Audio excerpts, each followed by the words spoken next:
Okay. Hi, guys. I'm glad I was off on that note. Hello, everyone. We're back. We're here.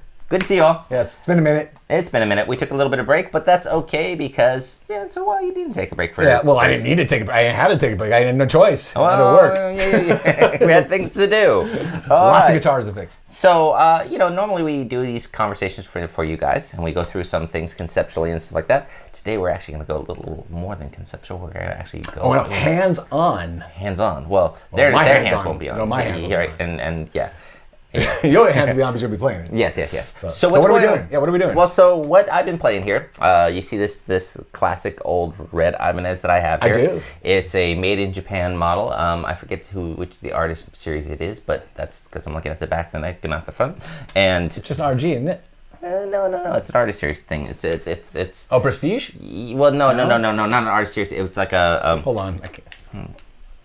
It just says RG. Oh, it's an RG series, but it's an artist model, artist series. Yeah, it's a Japanese artist that I don't remember the guy's name. Okay. So now that we've just completely so that we don't know what we're talking about. Go ahead. Do you feel good about that? I don't necessarily feel good about that, but let's go on anyway. You want to do it? No. It's a red Ibanez. That's all you need to know. Well, now I'm all curious who it is. I know. I'll find out. Okay. At the end, maybe I'll put a little. By the way, this guitar is. I gotta look up the serial number and idea. It's a whole thing. It's a thing. What are we gonna do to it? Well, see, here's the thing. I got this guitar a couple years ago in Japan, right? With good help from my good friend Hiro.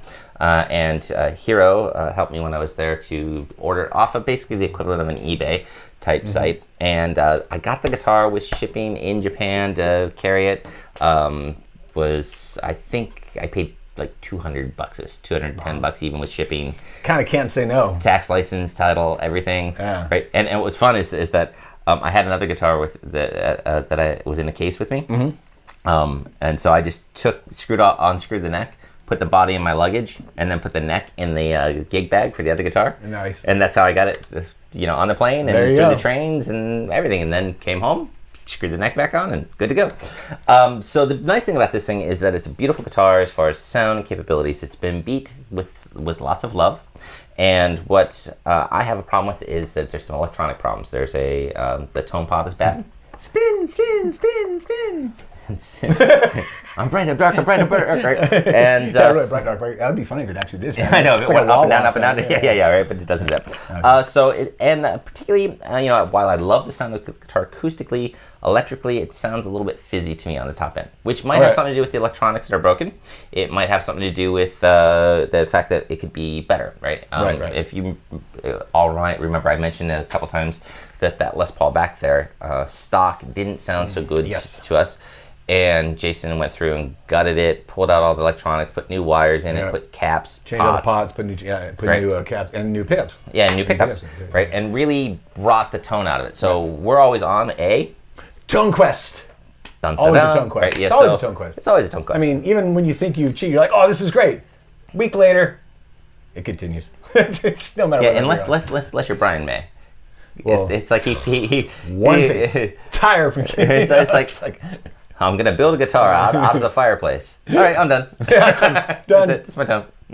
Yeah, that guy he could have anything he wants. Yeah, I know. Yeah. Right. So, anyways, amazing. So we're gonna go with you guys. We're gonna first fix the basic electronics that are busted and I'm gonna swap out the two pots and cap and just change some of the wires, and then we'll see how that sounds. Right. And then we'll get some pickups. And then we'll swap out a couple of different pickups. Yeah. And so we'll show you what we can achieve with a little bit of tone love from the master guru himself, who has saved many guitars for tone and for playability. Where did guru come from? I don't know. I wonder if that's abbreviation stands for something for the short. I thought it was like a like Indian thing or something like that. Oh, maybe. I don't know. I don't know. Right? But well, maybe you're not technically a guru, right? I don't know. Oh, now I'm not a guru? Oh, I've been de-gurued. I'm sorry, man. Right? We'll get your robe, right? Some incense, and then you'll be. I'll be guru again. We can fix that again. All right, so I'm going to play that same riff that I was playing a second ago, and then maybe a little something else also in the key of A. Oh, so we'll do the before. Yeah. So we'll have a little tone thing, and then we'll do a little time lapse, Julia Child's thing, and then Jason will pull it up, and the cake will be cooked, right? Okay. So.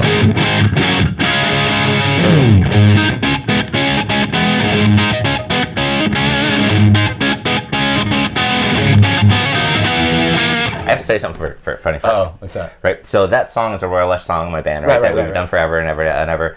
Right. Recently, my brother called me, and he's like, "Were you ripping off the Muppet theme song?" Dun, da, da, da, da, da, da, da, da, da, da, da. I'm like, ah.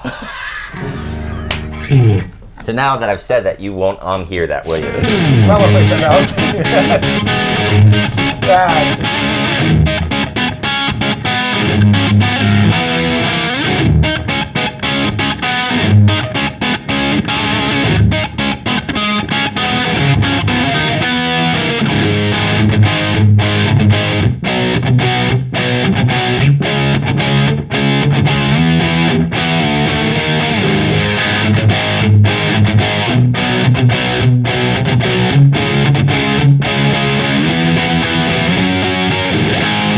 Okay, I see what you mean by a little fuzzy. I see what you mean that I was just listening to it, kind of like breaking it down. It's warm, but it's like kind of fuzzy, like sizzly. Like there is something in the... Yeah, there's something up in the like 6K, 8K range. Yeah, I don't know. I just know where in my head where it's. I don't know the... I'm bad with that stuff, knowing the well, the and I don't mind it so much. I don't love it for the rhythms, right? I have a feeling that people might like it on the high notes. You know, like a...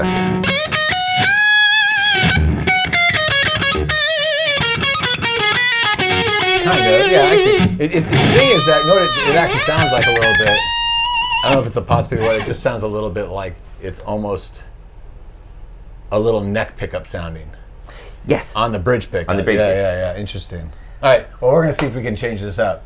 Jason. So yeah. So we're gonna do this. So we'll just break away. All right, we're back. We're back. All right. Do you want to tell everybody what you did? Yeah. So I took out old pots and wires and put some new some nice cloth covered wire and okay, we have to stop on that segment. Why? Because an orange drop cap. We did have a dialogue and segment discussion about the wire because the color wire that we were using. Oh yeah, I didn't have any black, so all we have is white and yellow. Right. Yeah. Or you also had. Oh, I had orange and brown. Right. So, and I'm like, you can't put the orange in there because it's a red guitar, and I'll just know, and it'll bug me in the background. Right. So we got white and orange, white and red. No, white and yellow. Yellow's ground. Yeah. Okay. And white's high. So let's play.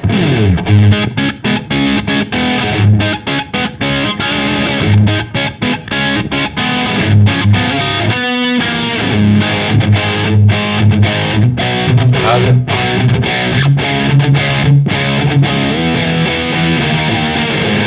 Seems a little brighter, a little more open. That's amazing. So that was just the pots. That's the same pickup. 2 CTS pots, orange drop cap, yeah. Right, and the orange drop cap, yeah. Right? And you did change the wiring on it so that the taper of the pot works better. Yeah. So you can actually swell in. Yes, I can get clean. Yeah, as opposed to just and dump it off. You can actually,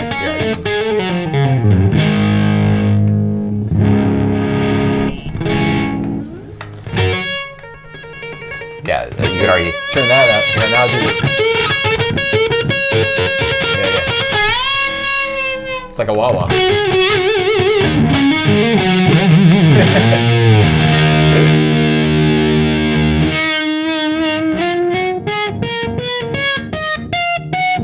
That's pretty good cap. The orange caps aren't too bad. Okay, so first off, freaking amazing. You've re-earned your guru status.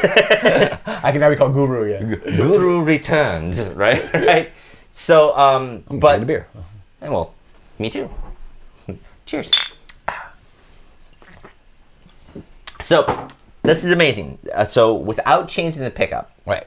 You just changed the faulty part, which may have been part of the cheesy tone. It could have been. It totally could have been. But I tend to think that the wiring job that you did, which just probably opened it up a lot. Yeah. And then, of course, the orange drop cap. Yeah. So why don't we go ahead now? Do you want to show us the other caps that you have available? Oh, yeah. Right.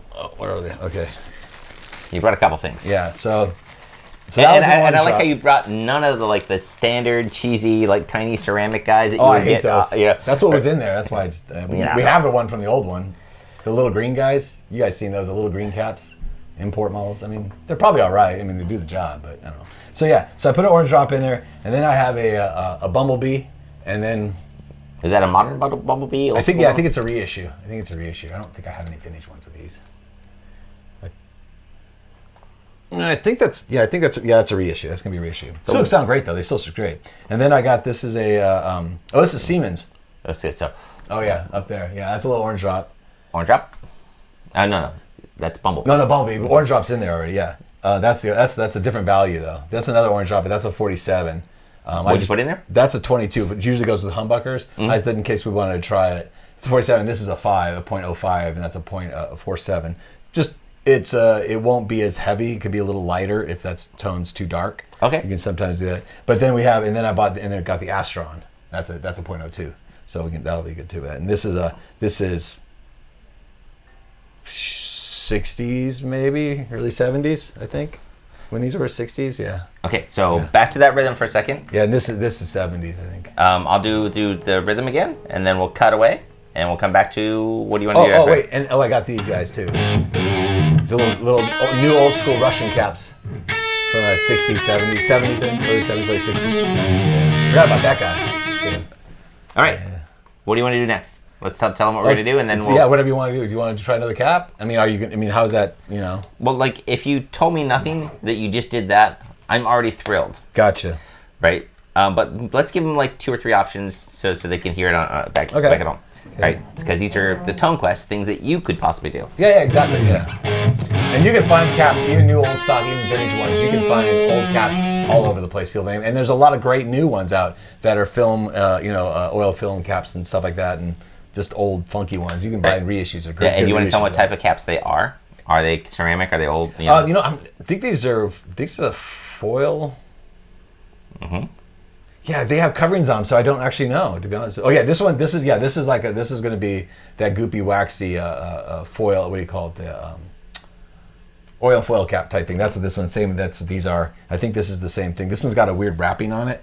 Yeah. As you can tell, I can't tell, but it looks like it's one of the same. Yeah, it looks like it's probably all that same kind of thing. Yeah. Okay, so let's do what would you be excited about? Oh, that's a really good question. Well, I mean, I wouldn't mind hearing this. Well, actually, you know what? We could try this guy. Let's do the Astronaut. No, let's try this guy. I want to try the old school one. I want to try this one. You seemed excited. Because I haven't tried this one yet, so I want to try the old school. So again, the riff. I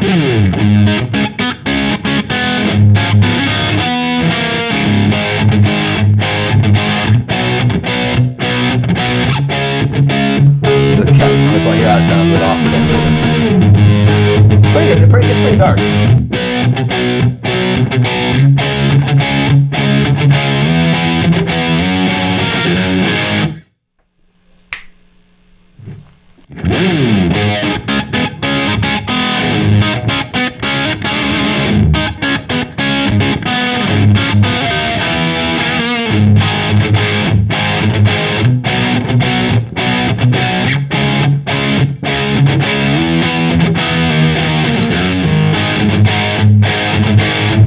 Guitar a little darker, a little bit, and then let's do the.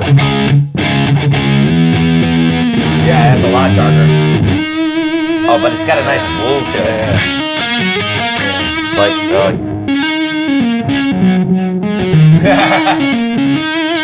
Yeah, see, good caps a wah like that. They give you that curve as opposed to straight. Yeah, so that's a vintage Russian one, a new old stock Russian one. I think it's 60s. So okay, yeah, it's a little darker. So it's a little darker. I think it's a 0.027. Yeah. So it's interesting. So one of the things I hated on the first stock stuff that was in there, when I did this part. Okay, let's roll back it. When I was doing. When I was doing that section, on the first ones, it felt fuzzy, and I felt like the vibration that I'm hearing against my guitar wasn't making it to the amp. I didn't feel like the amp was coming back. Wasn't delivering this tone of the guitar. You put the orange drops in, and I felt like now we're related. These, I feel like I've lost a little bit of that relationship.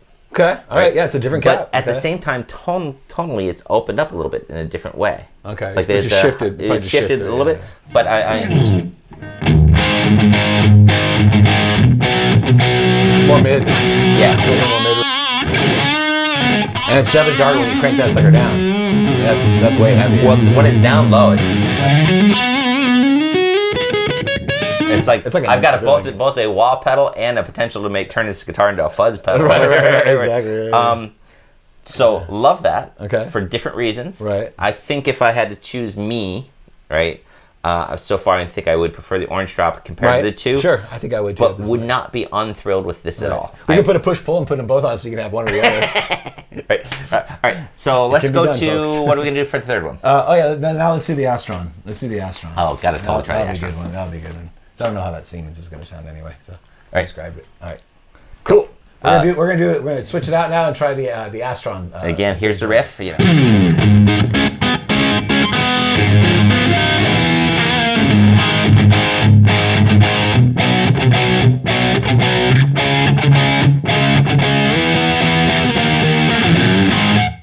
All right, so we're gonna do it. We're gonna put in the Astron now. Slide in the Astronaut. All right, here we go.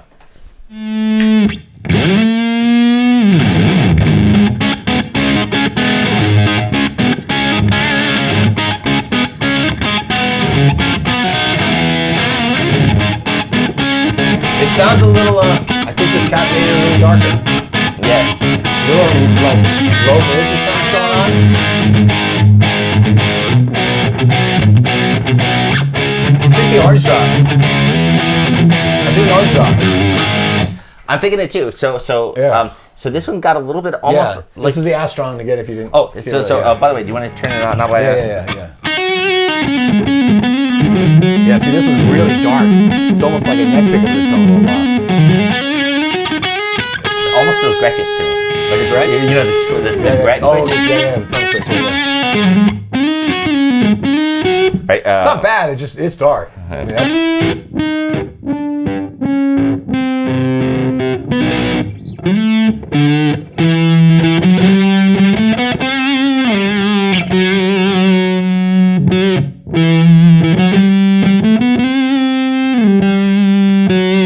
It turns into kind of a fuzz pedal like effect. Yeah. Right. That's what said this. So. All right. So I think orange drop.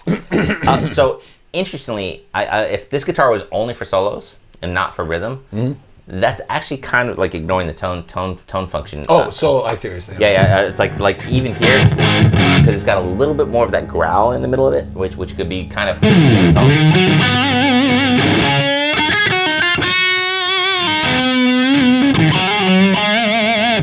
But it's missing some highs, right? Missing some highs. So far, if we had the three, let's do that.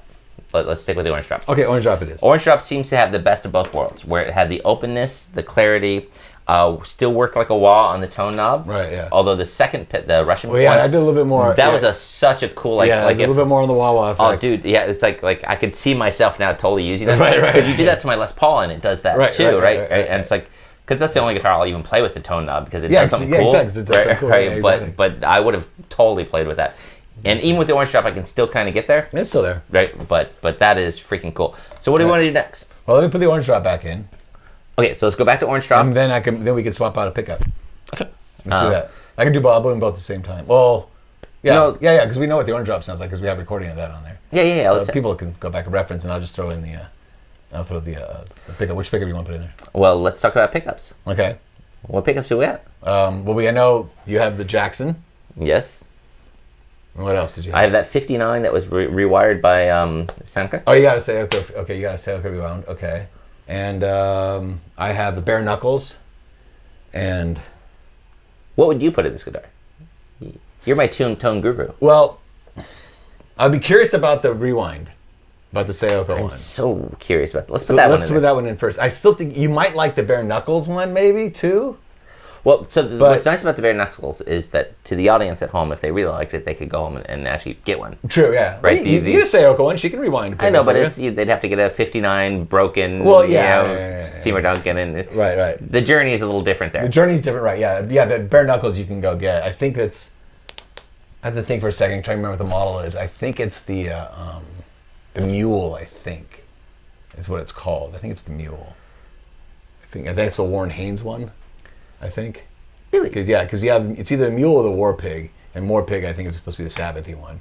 But they're both still that thick, distorted tone. If you listen to Governor Mule, he's got that kind of tone. Not as woolly but still thick. When I see an Ibanez, I don't think government means. I know you don't. Well, no, I know you don't. But the point is that the tone is really good. But here's the thing. It's like I love Floyd Roses. Right. We've determined that. Right. I hate that most guitars that have a Floyd Rose don't sound good. Right. I've had a good mixture of guitars that kind of they sound like your low E's or rubber band. Right. Okay. This guitar is really interesting in that it doesn't sound that way acoustically and doesn't sound that way apparently electrically, as we're discovering. Exactly. Yeah, so our tone quest here is all about trying to get this guitar to sound more like the tone that I actually love, which is a Les Paul. Right. Right. It's but so you have a Floyd. It's like I kind of want something that's shreddy. Right. You know, big frets, shreddy. Big fret, shreddy, but sound like a Les Paul. Yes. Yeah. Exactly. So that's kind of like. All right. So it's like if at the end of the day, and it won't, but if at the end of the day this thing sounded exactly what you did to my Les Paul, I'd be thrilled. All right. Well, okay, then that means definitely try the Sayoko then, because that's. Oh no, those aren't Sayokos in that. No. Those are those Moondog or whatever. Yeah, whatever. Snarling Dog. Or Snarling Dog or something like that. Yeah, whatever they were. Snarling Dog. Yeah. Okay. Yeah. So we'll be right back with. We're gonna do the Sayoko rewind and put back in the orange drop. The orange drop. We'll be right back. All right, we're back. Okay, so we got pickup in. What?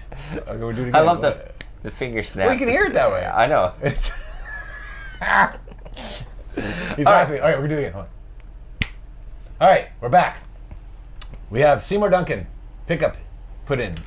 It's a Seymour Duncan 59 that was rewound by Sayoko Kuwabara, and but she wound it to be like a 59, so it's kind of probably in the same ballpark. Yeah, right. And one of the big differences that we're going to hear between it, I think, right off the bat, is that the Ibanez pickup is definitely a much higher impedance. It probably has more gain and output. Yes, this guy here. But again, remember my tone quest request of you was I want a shred guitar with the Floyd Rose that sounds like my Les Paul. It's true, and we kind of got there. So we're already getting there. So let's see what it sounds like now when I do that. Yeah. Does it sound good to you?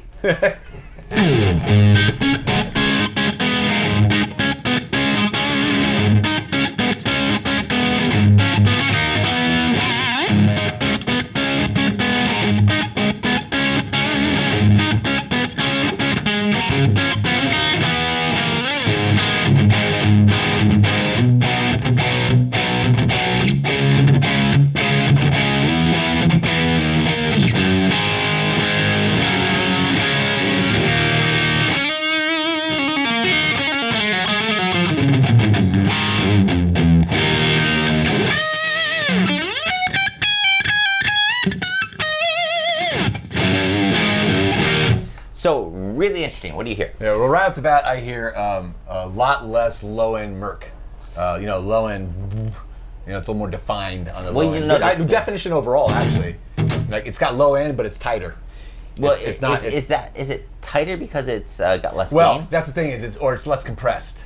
Yeah. Because this one is so hot, I think that it compresses so heavily that your low end gets a little mushed together. Yeah. It's like I wonder if I could like a.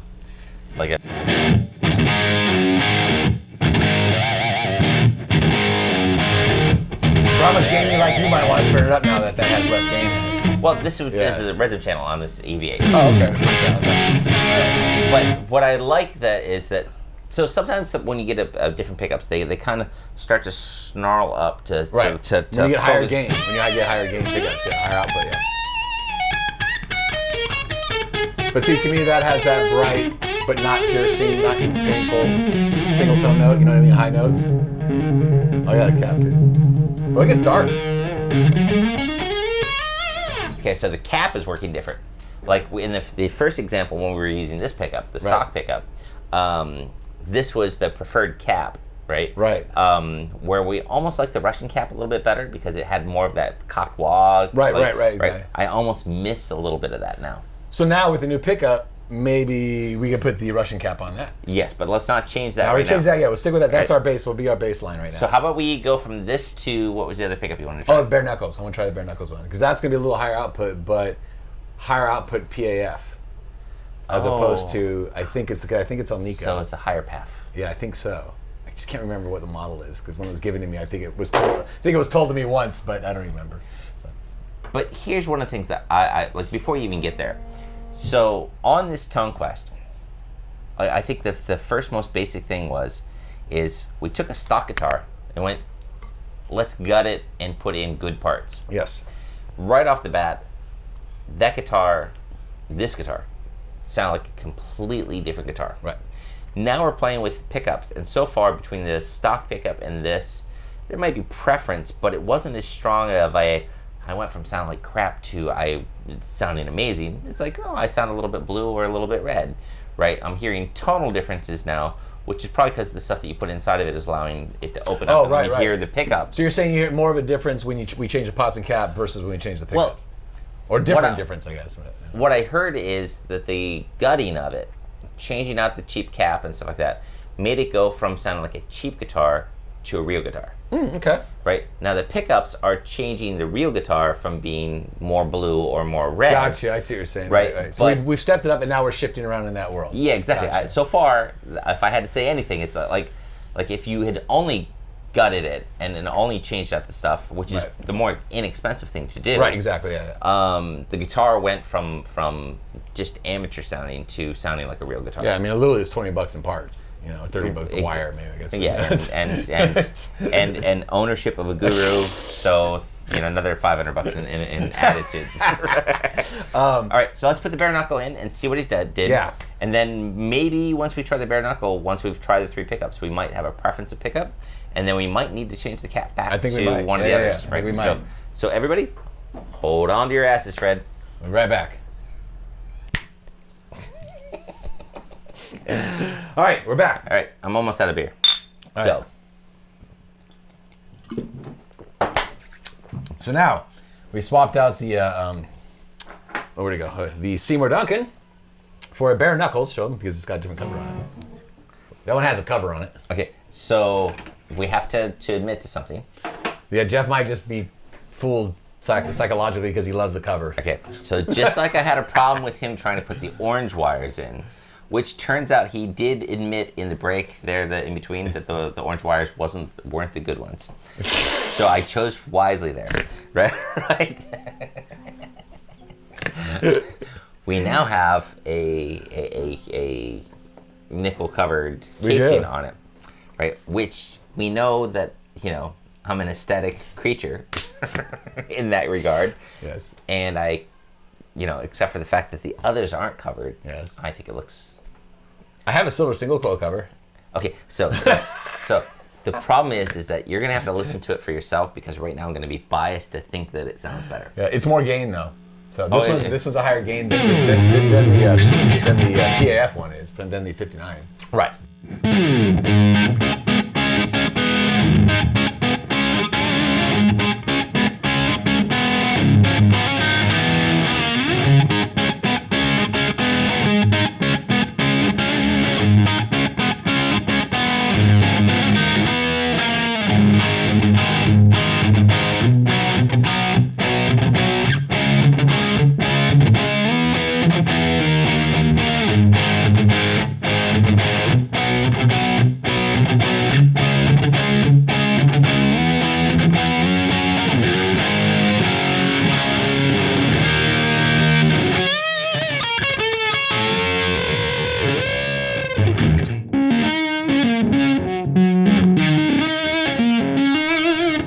Notice that on the 59 pickup, the tone knob didn't work as effectively. Mm-hmm. Well, higher gain, so that means it's sending more signal through, so it's reacting differently. Because this one, to me, is a little in between those two. You know what I mean? It's a little bit more open than the stock one, but it's a little it's a little bit more low in thickness than the 59. It's kind of in between them a little bit. I don't know. What do you think? How does it feel like? What do you think? So first off, remember what I mentioned earlier, like when I would do the right, yeah, that snap beat, you really feel a sense of the power sag and stuff like that from the amplifier, but you also feel it from the guitar acoustically. Sure. And I felt like I'm still feeling that really strongly through here. Like at first, before we did any of the modifications, it just felt right. You weren't getting that, right. It was just the guitar felt Right? Can you spell that? Right? It was really just fuzzy. Didn't have any dynamics. This pickup is definitely giving me dynamics. Okay. This pickup is definitely giving me some gain. Yes, more than the 59, which I don't know if as much as the other one, the first one, but it's definitely more than 59. The Ibanez pickup was definitely more gainy, right? It's more. Well, it's a bare knuckles. When you don't have a word for that. Well, wait, but I will say bare knuckles pickups. If you go to the website, they have the old school, 17 or 1800s pugilist, the fighter, the old guy, who's doing that. So with the big mustache, the big handlebar mustache. See the big one. Yeah. Put that old boxer. Yeah, old boxer guys, the straight ahead like that. Yeah, exactly. Those guys. Rock'em sock'em robots. Yeah. But that's their logo, so that's why. Right. But here's the interesting thing: is like that wah thing. Yeah, it's more reactive. It's more reactive.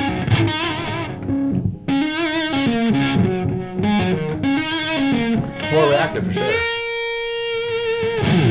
So if you went with this pickup or the original one, stick with that cap. If you go with the 59, you go to the Russian cap. We would have to experiment with that. Yeah. That's off the top of my head because the Russian cap was a little bit too much with the stock pickup, and it might be too much with this one too. Yes. So that's what my head is. My head is to put the 59 in with the other cap. So what we got though in these changes. Yes. Right, and I think right now, ignoring the cover and any mismatches, so I both love it and hate it at the same time now. Right. So let's ignore. Your hand is over it most of the time when you play, though. I'm just saying it doesn't. Like right now, I feel like this is the good balance where I've got the fullness of a 59, the pickup, right? The Sayaka. I'm not trying to be authentic to a 59 Les Paul. No, I just wanted it to be more in that direction, but I still have a shreddy guitar. Right. So the extra gain on this is kind of helping out. Okay, I see what you're saying. Sure. Right. Well, I thought you might, because that one's going to have more gain, so I figured that would be like... Right. So it's a little extra gainy, but the voluminess of it, of the tone knob, the fact that... so let's see how the volume knob works on this thing. Yeah, you get it.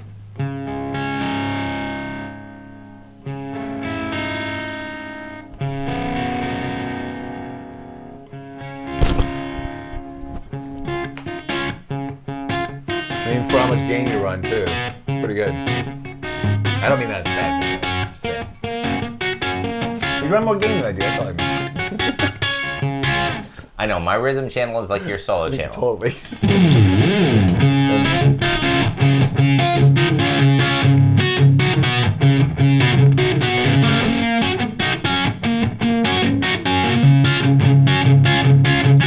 it has that cool old, kind of old, I say old school meaning that the first go arounds in the 70s and 80s when you started getting that low end like bigness happening. It has a bit of that going on. You know so I wonder if like I did like a... Yeah, it's that kind of thing, Yeah, it goes like a Jason 800 kind of thing. Look at that. Except not as bitey and sizzly as a Jason. It's more like I would say together. say less snarly. Yeah, there we go. Right. Snarly, Yeah. You know, I love 800s, but but they have a thing. They have definitely. I mean, Randy cued the shit out of it. Though. I mean, he boosted all the mids and stuff too.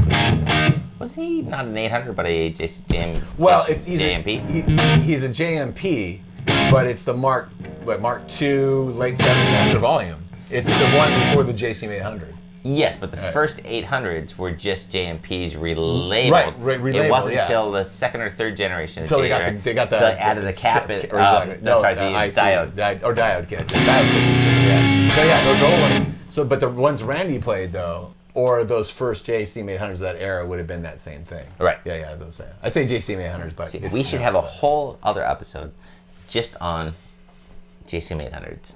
There's a lot of things going on because then there's the vertical input and the parallel input. There's JC motors with the reverbs on it.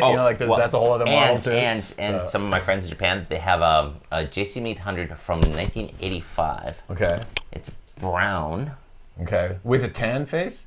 Tan face. Yeah, I know what you're talking about. Yeah, and 4 input, like a 1959. Oh, 4 input, not 2. Yeah. Wow. I'm like, what? Yeah. Okay. See, yeah, there was probably a whole thing on it. I'm sure there's Marshall guys out there. You guys know. I'm sure. Okay, so we don't want to go down that rabbit hole just now. No. We're back to pickups. Right. So what's right your now, consensus? How you feel like? Because it's your guitars. So number one on this tone quest that we just did, which obviously we've limited it to just 3 different cap settings and 3 different pickup settings. Keeping it simple. There's lots of choices. I mean, there's a million. If you really want to go down that rabbit hole, just get online, type guitar pickups. I mean, my God. So number one, the first thing you did was gut the guitar. Yeah, place the cap. Well, I didn't change the switch, but the switch is. I mean, it may matter, may not. It's just a contact point. So I don't really think of it mattering. The 5-way you changed? No, I said I didn't. I'm saying no, it did not change the 5-way. Because that's just a contact point. It might matter, might not. I don't know. But find out, on the surface, number one, but just 2 pots. You did the 1959 wiring. Right. You could have done the treble bleed type thing that people are doing. True. Yep. But we stuck with the 1959 wiring, which does acclimate itself not only to the 4 knob versions of like a Les Paul, right, but it does. Still, you can do it here. Because this is just like your lead position is all we did. Yeah, it's basically just changing, like you said, on the tone so knob. Where it grounds or where things connect at. Yeah. Because normally tone caps and stuff are wired to the input where your pickup would go in. But on Gibsons in the 50s, they wired to the output. On the output, so it changes the way it rolls off. Right. Yeah, kind of thing. And so number one, that changed a lot of things about this guitar. That's always the immediate thing that helps out. So the first thing you can do is just rewire it. Always helps out, right? So just putting things in a different order. Yeah, that's it. Right. Yeah, no money. The no money option. Actually, yeah, I wonder if I didn't even think about that. That's a good point. If you guys are handy with the solder on and you feel it, look up 50s wiring. Just move. It's literally moving just a couple things around.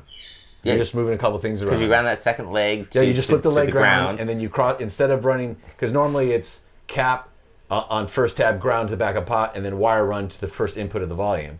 But if you take that, run the cap between the first tab and the output of the volume, and then ground the middle tab, then you get the 50s thing, and then now the taper changes to where it grounds out on the input, and then on the output, not on the input. Right. So it's not affecting the So the obviously, without going back through everything, so I'm going to ask you on your experience, because we don't want to run everybody through every possibility. The first step was we had a stock guitar with a stock pickup. Yes. You changed the wiring to 50s style Gibson wiring. I changed the wires, like the lead wires from the output. You changed the wires themselves to be a higher quality wire. Right, just cloth covered, like old Fender style wire. Right. We did not change the 5-way. We did not change the 1/4 inch in. Did not change the 1/4 inch in. Right. Yeah. But we did change the 2 pots. You did change the pots, yes. And the cap. And the cap. Right. And if we went back to the first pickup that was in here, not offended. Right. The wiring just helped that much. So this guitar I love. I'll pick it up and play it acoustically all the time. I plug it in and I go, and I spit it out and I grab something else. I mean, it's like Tom Hanks in the movie Big when he tried the caviar. Right. Every time I play this guitar, I plug it in. I go. You're like, it's like, but I like you, but. So, just changing the cap, the organization of the wiring, the quality of the wiring, $20 in parts, 20 minutes of effort, and and that's the guitar an easy thing was to do real. at home. Yeah, if you guys can solder, if you feel comfortable soldering, it is literally $20 in parts. Yeah. So instantly that made the guitar real to me. Right. Literally $20 in parts. Yeah. I think the pots are about $6 each, and the cap, Bumblebee caps. I mean, not Bumblebee. Orange Drop is about $7. Yeah. Yeah, about $20. Yeah. So. And we've only been through this entire video, only been working with the humbucking pickup in the bridge position. Right? Yeah, because the neck pickup's a whole other journey, man. That's a tough one to find. Yeah, but at the same time, I'm assuming everything you did it will affect everything. Yes, it will affect everything as a whole. Yeah. I have a feeling it's affected the entire guitar. Right, sure. So already thrilled. Now, if you had to pick one of the 3 pickups, ignoring the fact that I like the silver chrome, what would you pick? Because of how I am as a player, my first instinct is the 59.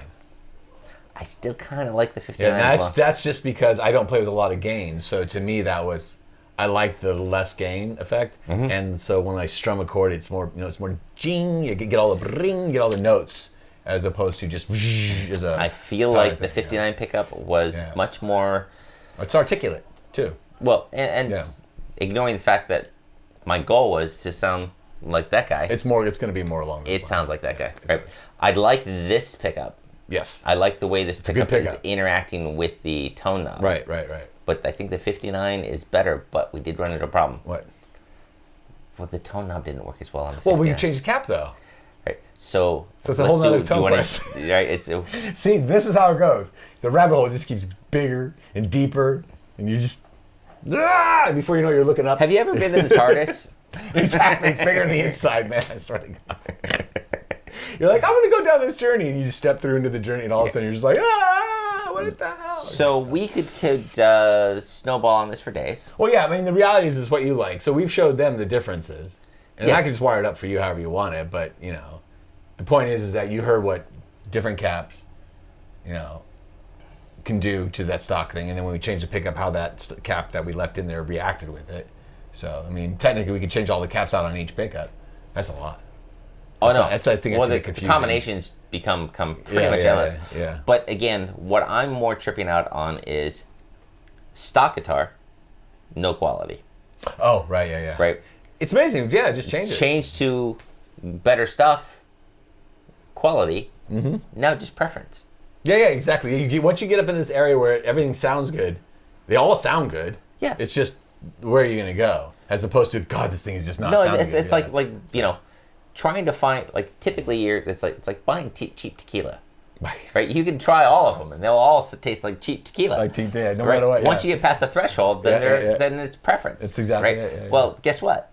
You manifested good quality tequila just by changing the wiring. Right, exactly. And then it becomes just preference. It's like me when I first started drinking beer. I was a late starter on beer, but when I did start drinking it, I drank Miller. That was like my go-to beer at the time. Yeah, when I lived in Playa. Well, then I met Johnny and Joel Starender, and they laughed at me, so they stuck a Guinness in front of me, and I fell in love, and now I can't ever go. You know, you got into that tier now of that quality beer thing, so you got to stay within that kind of range. You can't go down. I know. You can't go back, man. Right. Can't go home. And then what do I feed you? Well, Corona's good though. No, that's a different beer. I'm talking about in that No. Yeah. Because I don't want to get too drunk. Yeah, you can drink a lot of these and not get drunk. Yeah, all day. Right. And what we haven't really talked about is that downstairs we've been brewing a still. There's tequila being made as we speak. This man has ventured into the world of tequilas and homemade tequila. Homemade tequila, but you got this other one, V-rum. Your vrum. My vrum. Your vrum. It's vodka meets rum. Yeah, it's pretty rad. It's almost like you take rum and vodka and meat, and they kind of sort of a bastardized bourbon. So yeah. Well, so it's like a bourbon child. See, the way you've been like vintage aging my guitar, I've been vintage aging some at-home rums. Yeah, exactly. Which we might get into in a future conversation. Yeah, maybe you may get videos of us. It might be a whole new thing. It might become J&J Guitar Tequila Show. Right. So if you need some guitar repair. Oh yeah, if you're in the LA area, why not? Sure. You can give Jason a call. Yeah. Call Future Music. You can call Future Music in Highland Park, and you can take it there. Right. And check out the store. It has amazing stuff in it too. The store is one of those unique finds where you're gonna want to go with Future Music and like start looking behind things. Oh yeah, take your time. Don't rush through there. You may think it's you'll walk in and you'll be like, this There's is that coffee shop that's like 2 doors down. Yeah. Get a nice coffee. There you go. Come in, talk to Jack for a little bit. Right. Yeah. Jack's a great conversation. Right. Yeah. And hang out and just look around. Just start lifting up stuff. It's like, what's that? Right. And be open-minded, and you'll find something. Yeah, there's amazing stuff in there. Right? It really is. But as far as the Tone Quest today, again, just upgrading the source, the pathway between the pickup and the amplifier, really did a lot for me. Let's put the 59 in there. I think even though I like the cap on this guy, and I thought I would like the cover. Yeah, I thought the cover. It's just like it's so cute, right? But I think the bare knuckles is a little. We're just back to this original territory. We're getting closer to that territory. Yeah, exactly. It's different, but I mean that versus the Ibanez pickup with the better winding. I might as well just stick right. Yeah. But as far as like more closer to that 59 tone that I was Duncan, kind of trying to go for, let's switch back to there. And everyone at home, right? Yeah. Continue your own tone quest. Yeah, and then leave comments if you got something that you did or that you like. You know, I'm always open to new things because I discover. I mean, I've been doing this. I've been doing it a really long time. How long? Shush. God, you know how long I've been doing this, dude? I know. This is 2022. I know. We met in 1986. 86, yes. Yeah, because we graduated 86. We met in 86. And I started... Yeah. Remember us going through So I'm not going to say how many years. I'll let you guys do the math. I started doing... I put a soldering iron to a wire in 8th grade. So what is that, 81? 80, 81? 82? That's when I first started soldering. Okay, so one of the conversations we need to get into too again at a future date is I found a picture of the black and white photo of me holding the hideous pink thing. No. Right? And I kind of want to remake the hideous pink thing as a... We had a guitar that we made back in the day, and it was... it's the hideous pink thing, man. We'll have to reproduce it and see what happens. Yeah, like literally paint it white, and then we paint it pink to be like 80s fluorescent pink, and it wasn't sticking right. The paint was going wrong. No, because what we used... okay, we're sorry going off on this. Okay, really quick. So when you paint guitars, you know, the paint, lacquer, polys, things like that, you know, it works. We used... I had pink paint, but it was... If you guys ever remember, if any of you have done any kind of stage production or art crafts or even with kids, they use this very gloopy paint, and it's like a water-based paint that's just terrible. And we painted it with that. It's flat too. It's not shiny. No, it's a matte finish. Yes. But somehow or another, no, it just wasn't sticking. It wasn't sticking, right. But he wiped it off or something. No, we took it out and ran a hose on it. Ran a hose, and then it just ran. Right, and it was just dripping off, and it was kind of interesting. We're like, stop. Yeah, we just left it. So, but the problem, I think, when you played it, it just kind of kept coming off, didn't it? No, it stayed. Yeah. It eventually stayed. Yeah. Okay. Right. Remember, and then we hid the middle pickup. Oh yeah, that was the thing. Yeah, we buried a pickup inside. Tell about this now. I know. Why are we talking about this? I don't know. Well, anyway, really quick. Well, I'm going to stop after this. It was a transducer pickup. Remember, it was a contact pickup that we put in and buried in the guitar. I do remember that. Wired it to a switch. But we remember you sunk a single coil and hot glued it underneath so you couldn't see it. Yeah, well, we actually bonded it or actually whatever. It's what you do when you're 18 or 17, 18 years old. 18 years old and do. Yeah, we were 18 years old and we ordered 2-for-1 pizza that night. That's right. Right, and we had a coupon for free one pizza. Yes, right? 3-for-1 pizza with crust. It was a piece of cardboard with like sauce on it. It's fucking terrible. All right. So we digress. Our story. So tell us your worst pizza story. Yes, tell us your worst pizza story. Tell us your best wiring suggestions. Right, exactly. And what pickups you like too? I'm always wanting to know more pickups. I just recently got turned on to crazy pickups. Ron Ellis pickups. Absolutely amazing. Okay. Absolutely amazing. Right. So we'd love to hear that. So many amazing stuff. And so let's end this thing after many hours of discussion. Yeah. All right, guys. Well, we're back again. We're having to do it. We're gonna keep doing it. Should have some shows coming up too. Of course, I know you're gonna be gone for a weekend, but we'll try to get some extra stuff up to have it for that. Yeah. So we'll get some stuff going. We'll slip something in there. Yeah. So anyway, here we are. I'm Jason. I'm Jeff. And we'll talk to you guys later. See ya.